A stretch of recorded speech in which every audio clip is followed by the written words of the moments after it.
Everyone, it's the final round, and my name is Jordan. And if you cannot tell, I got a new phone. I do not have a connection for my microphone, so it might sound a little bit different. I will get this hooked up and get the cords that I need. And sorry for no Monday video. I had an appointment, I had to take care of switching phones and all of that stuff. So that's taken care of, just got to get the sound right, and we will be back in action. And you'll see images that come up on the screen. Those images will be from a data app called Outlier. There will be a link in the description that'll take you straight there for a 7-day free trial for Outlier. So this episode will be powered by Outlier. So with the lines we have out right now, there's one game that just pops off the board, and it's the Pacers versus the Hawks. They have the over-under at 250.5. So they expect a lot of points to be scored in this game. And I got to go with the obvious pick, Tyrese Halliburton over 11.5 assists. I'm surprised this isn't up to 12.5. He did have one bad game last game. They got blown out by the Magic, and he just played awful. But here we are up against the Hawks in an up and down game, and I expect him to bounce back. So he's gone over this mark in 7 out of the last 10 games.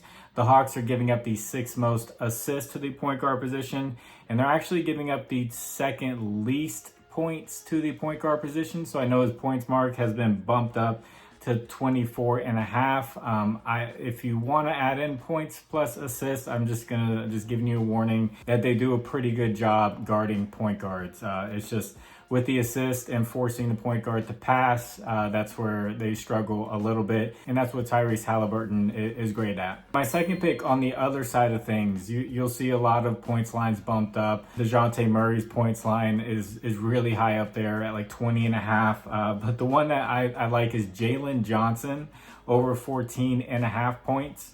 Now he's gone over this 5 out of the last 7 games. And 4 out of the last 5 games. The one game he did miss, he played just 21.7 minutes. But over the last 5 games, he's actually shooting 66% from the field. So very efficient with his shots and with getting more opportunities in a fast-paced up and down game. This should equate into a lot of points. The Pacers are giving up the 7th most points to the power forward position. And also, if you want to add it, sorry, I'm not a channel that's making official plays and whatnot. I'm giving you data and I'm trying to help you make plays. We're working together here. If you want to add it, the Pacers also give up the 7th most rebounds. And to add rebounds to his points mark is +8. So that'll make it 22.5. He's had a few games, I'll put it up on the screen here. He's had a few games where his rebounds were a little bit off. And then you'll see he's had some really big games where he goes over that 8 mark, and it would help out with the points. I don't hate points plus rebounds at 22.5 if you want to have the dual stats to help each other out. And if you could, please like the video. And if you haven't, please subscribe to the channel. And if you have a little bit of extra time, could you leave a comment for the algorithm? You could say anything. You can tell me plays that you like. You can tell me your favorite car. It doesn't matter. It just tells YouTube to get that video out there for more people to see. And I appreciate the people who do comment. And my third pick, I'm going with the Cavaliers. Donovan Mitchell has been declared out. I'm going with Max Strus. They haven't combined his rebounds and assists yet, so I'm going to show them separately and kind of give a guess what the rebounds and assists are. Before this gets bumped, maybe take the rebounds, but I like him over 4.5 rebounds. He's gone over this 3 out of 3 games without Donovan Mitchell. He's done well in other games with Donovan Mitchell. I know people might point that out, but I'm just showing the games without him. He's gone over 3 of 3, and he's gone way over it. The Sixers give up the 4th most rebounds to the small forward position. Also, his assist line is at 3.5. In 2 out of 3 games without Mitchell, he's been passing the ball and been a good distributor. And the Sixers are giving up the 10th most assists to the small forward position. So if you combine these, I'm going to guess that it's going to be like a 7.5 rebounds plus assist. If you had to take one, I would prefer rebounds for Max Strus. And sticking with that game and going on the other side of it, I like Joel Embiid. And it's the same situation. They don't have the lines out yet for it. But he's been passing the ball really well lately. I'm gonna put this up here. Over 4.5 assists. He's gone over 5 out of the last 5 games. And then rebounds at 10.5. He's gone over this 7 out of the last 10 games. And then head-to-head matchups, he's gone over 5 out of the last 7 games against the Cavaliers. Cleveland's giving up the 6th most rebounds to the center position and the 12th most assists to the center position. So if this is combined, I would guess it's going to be around 15.5. So I would like to have this one combined. So keep a lookout for that one. In my 5th pick, surprise is playing a lot of minutes, but it's going to be LeBron James over 25.5 points. He's gone over this in 6 out of the last 10 games and 4 out of the last 5 games. I guess his minutes restriction that he wanted to set at the beginning of the year, that's just out the window now. He's playing minutes like he did last year and years prior. But the Jazz are giving up the 3rd most points to the small forward position. With LeBron being so aggressive, he's going to have Lauri Markkanen guarding him. The only fear here is if it's a blowout. This is the in-season tournament. I know a lot of guys don't care about it. I know a lot of fans don't care about it. But when you're LeBron James and you're thinking about your legacy and whatnot, maybe you want to add on, the first trophy in-season tournament. Put that on your legacy. So LeBron's got some motivation here to go over this, and he's got the matchup, and he's been doing it, the 4 out of the last 5 games. So 25.5 points. I like LeBron James over that mark. And if you're afraid of a blowout, maybe first half points for LeBron would be a good look as well. And I'm going to point out some of my partners, Underdog Fantasy, Sleeper, and ParlayPlay. Use promo code FinalRound11 on any of these.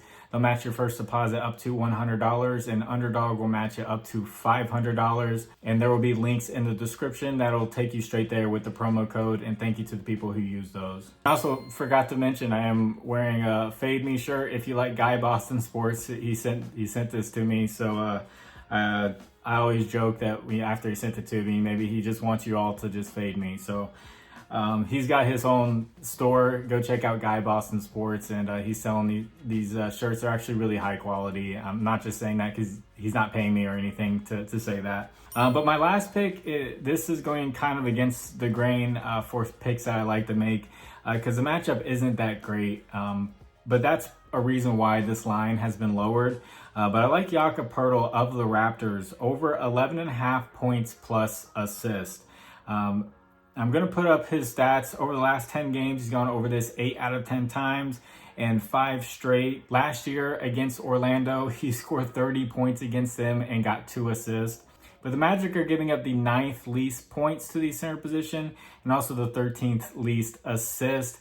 They have Goga Bitadze as the starting center now. And then Mo Wagner, Franz Wagner's brother, comes in off the bench, who's more of an offensive-minded center. But this line is just so low. And you'll see the ones he's gone over, he's crushed this line. So I know it's dropped because of the matchup. But the matchup's not that bad. It's not like the Magic are giving up the 2nd least points and 2nd least assists. It's 9th least and 13th least. You're not quite in the middle, but still it's not that bad to where you want this line to be so low. So I'm gonna go with JOCKMKT over 11.5 points plus assist. So if you'd like to discuss lines further, I have a Discord. The link is in the description. You can hop on in there. It was just a random idea. It came out of nowhere. Just started chef battles, kind of like the Gordon Ramsay show where everyone's, trying to cook something up. And then, we take a look at the end to see who did well or not. So I drew 4 people. So I got 2 one-on-ones going, and we're going to see who can build up a record and a streak, and then potentially certify them so they can be a certified chef to make slips for people. So we'll see how that goes, and hopefully it's a lot of fun. Also, it takes me a lot of time to dig up this information. If you do well with it and you feel like giving back, I have a Cash App and Venmo in the description. You can donate back to the channel, and thank you to the people who do that. But I know I just limited these picks to picks. I know there's a lot more than just 6 there, but just other things for you to look at when you're doing your research. Evan Mobley, rebounds looked pretty good when I was looking.